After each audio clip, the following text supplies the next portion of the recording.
Hello everyone, welcome back. We're talking about the development of the urinary system. This is the first section of this lecture in which we'll talk about the evolution of the kidney. This section has been further divided into an overview in which we'll see from what components the kidney actually develops and how the process of development takes place.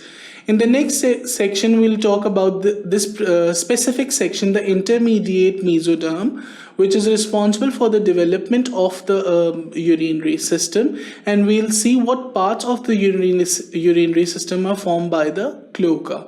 And finally, we'll talk about the evolutionary stages of the development of the kidney. In this, we'll take the early stage that is also present in earlier animals, the fishes. Then we'll see the next stage that is present in fishes as well as some amphibians.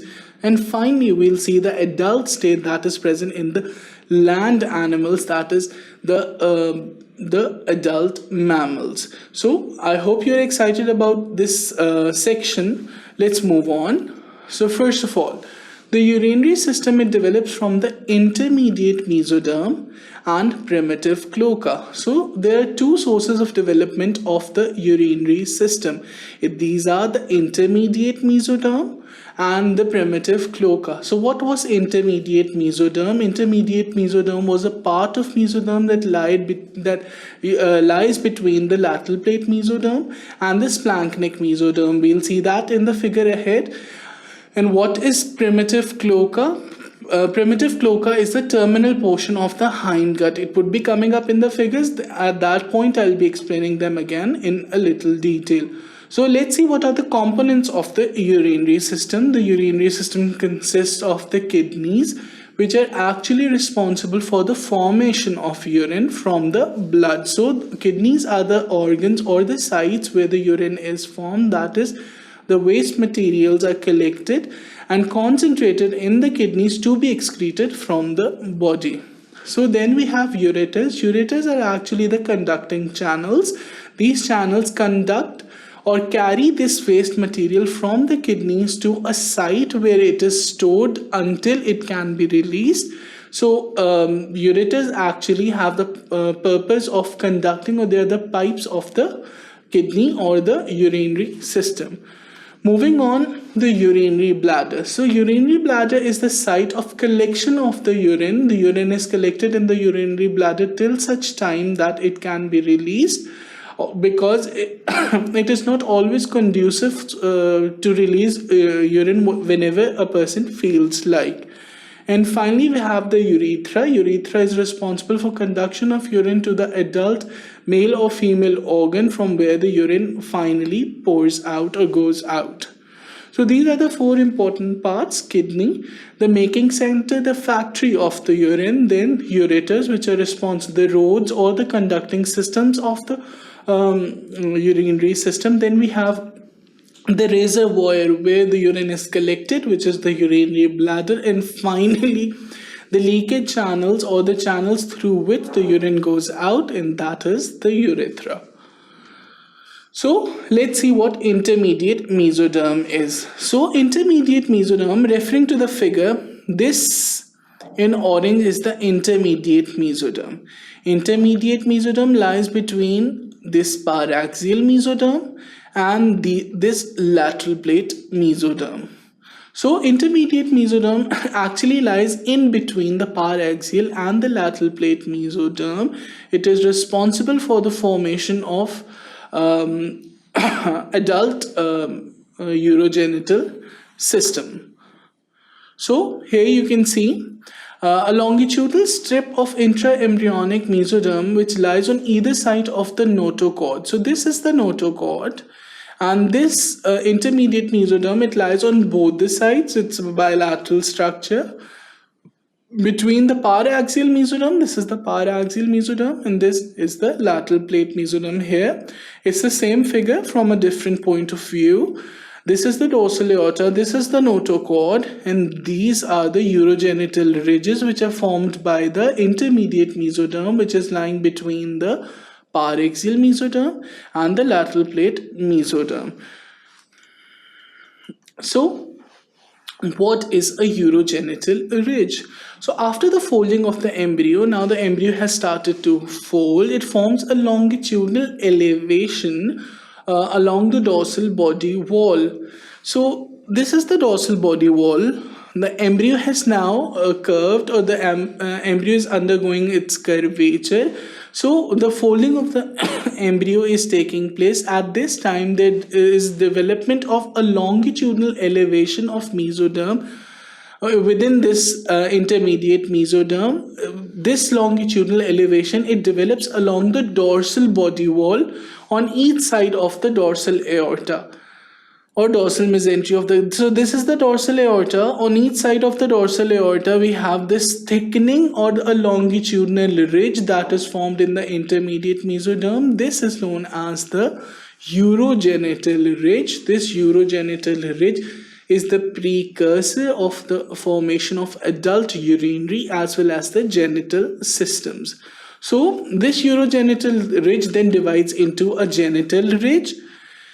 Here you can see in purple, this is the genital ridge. It is present in the medial part of the urogenital septum that gives rise to the genital system. So this genital ridge, which is present on the medial aspect of the urogenital ridge, it gives rise to the genital system. And there is this nephrogenic cord which lies in the lateral aspect of the urogenital ridge that gives rise to the urinary system.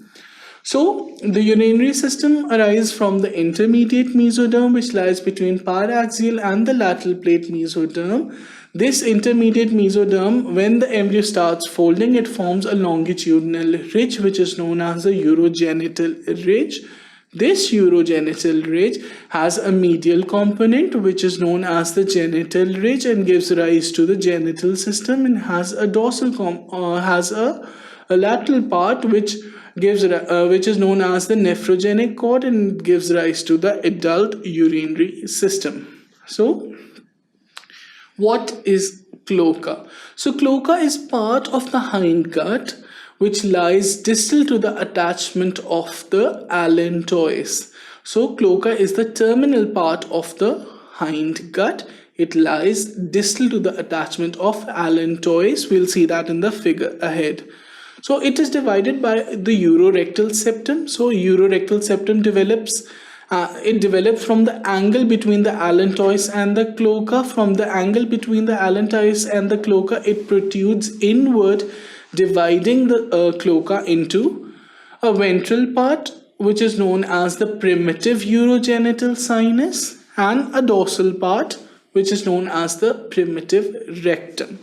So let's see that in the figure.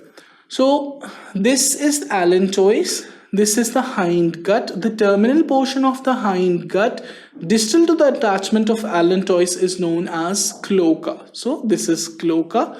From the angle of the allantois and the cloaca, this is the angle of allantois and cloaca, urorectal septum develops and infiltrates into its mesenchyme or into its substance. This is the urorectal septum developing from the angle of the allantois and the cloaca.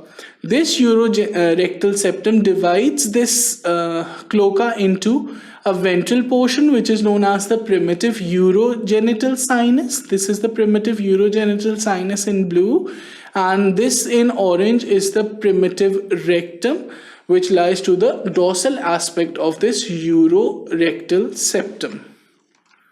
So what are the evolutionary stages of the kidney? So there are three evolutionary stages. We have the pronephros, then we have the mesonephros, and then we have the metanephros. So let's see what are the differences between these.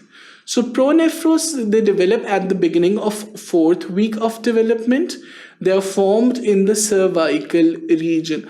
I'll give you the diagram in the next slide, so focus on the details here. So pronephros, they are developing at the beginning of the 4th week. So they are formed in the cervical region. So these are actually non-functional. In adult humans, these are non-functional. Even in embryological stages, these are non-functional. Since they are non-functional, so they completely regress, The pronephric duct, however, persists. It is annexed by the mesonephric duct to form the mesonephros to form the mesonephric duct. So, recapping it, what is happening? It's the start of the 4th week of development. The mesonephros, the pronephros has now started to form. This pronephros is, however, non-functional. Since it's non-functional, it regresses. However, the ducts of the pronephros, the pronephric duct, it persists, and it is annexed by the mesonephric duct, the mesonephros in itself, and hence it helps in the formation of the mesonephric duct. So the only component of the pronephros that is present in the adult human is in the form of the mesonephric duct. Then moving on, we have the mesonephros. So what is the mesonephros? It develops at the end of the 4th week of development. So now the pronephros which were developing at the start of the 4th week, they have disappeared, and now it's the end of the 4th week, and now we have this mesonephros. They are now formed in the thoracolumbar region. So they're moving downwards from cranially to caudally. They are moving from cranially to caudally because initially the pronephros were formed in the cervical region. Now the mesonephros are being formed in the thoracolumbar region, which lies below the cervical region. They are functional for only a short period of time. After their function has been, after that they regress because they become non-functional as well. However, a series of excretory tubules they develop, and they drain into the mesonephric duct. So the mesonephros, it forms a series of excretory tubules which are draining into the mesonephric duct. They form the vasa efferentia of the testes. So again, recapping it, what is happening? Now we have the ending, the final days or the final hours of the 4th week. Now the mesonephros, it begins to form. It is formed in the thoracolumbar region. So the development has started to move caudally from the cranial section to the caudal section. Now these are functional for some time. After that, when their function has been completed, now they obliterate, or since they are no longer required. However, some excretory ducts are formed by this mesonephros, and they drain into the mesonephric duct. These excretory ducts now form the vasa efferentia of the adult testes. So from pronephros we had ducts which contributed to the formation of the mesonephric duct. From mesonephros we have the vasa efferentia of the testes. Now we have the metanephros. Metanephros are the adult are the precursors of the adult kidney. So the development begins at the beginning of the 3rd month. They form in the sacral region. So now we have seen the development has come all the way to the sacral region. So it has come caudally from cervical to thoracolumbar and finally to the sacral region. These are the kidneys which persist in the humans, and they drain into the ureter. So we have 3 developmental stages in the kidney, the evolutionary stages of the kidney: the pronephros, the mesonephros, and the metanephros. Okay, let's see that in the figure. So this is the area where the pronephros are formed. These are the cervical regions. The pronephros are formed since in this diagram the pronephros are degenerating. So it is safe to assume it would be a diagram of the later 4th week. So these are the degenerating pronephros. However, some components of the pronephric duct are retained, and they help in the formation of the mesonephric duct. So this is the mesonephros. So here you can see the mesonephros. The mesonephros is functioning at this point in time. So it is The diagram suggests it would be from the end of the 4th week to before the beginning of the 3rd month. And this is the mesonephric duct. These are the mesonephric tubules. They are functional for some time in the humans. And then finally, this is the metanephros. This is the metanephros. These vessels finally contribute to the formation of efferent vessels of the vasa efferentia of the testes. These are the mesonephric ducts. And the mesonephric tubules, this is the mesonephric duct. From the mesonephric duct, we can see a ureteric bud forms and the metanephros forms. So the adult kidney is formed by the ureteric bud as well as the metanephros, which will be taken up in detail a little later. This figure also shows the same thing, but from a different point of view. These are the degenerating pronephros. These are the developed mesonephros, which are functioning at this moment in time. And these are the mesonephric tubules. And finally, the mesonephric duct. This is the ureteric bud and the metanephros. They are ready to form. So, recapping the sequence of events. The pronephros, the mesonephros, and the metanephros. So the pronephros are present in the cervical region, the mesonephros in the thoracolumbar region, and the metanephros in the sacral region.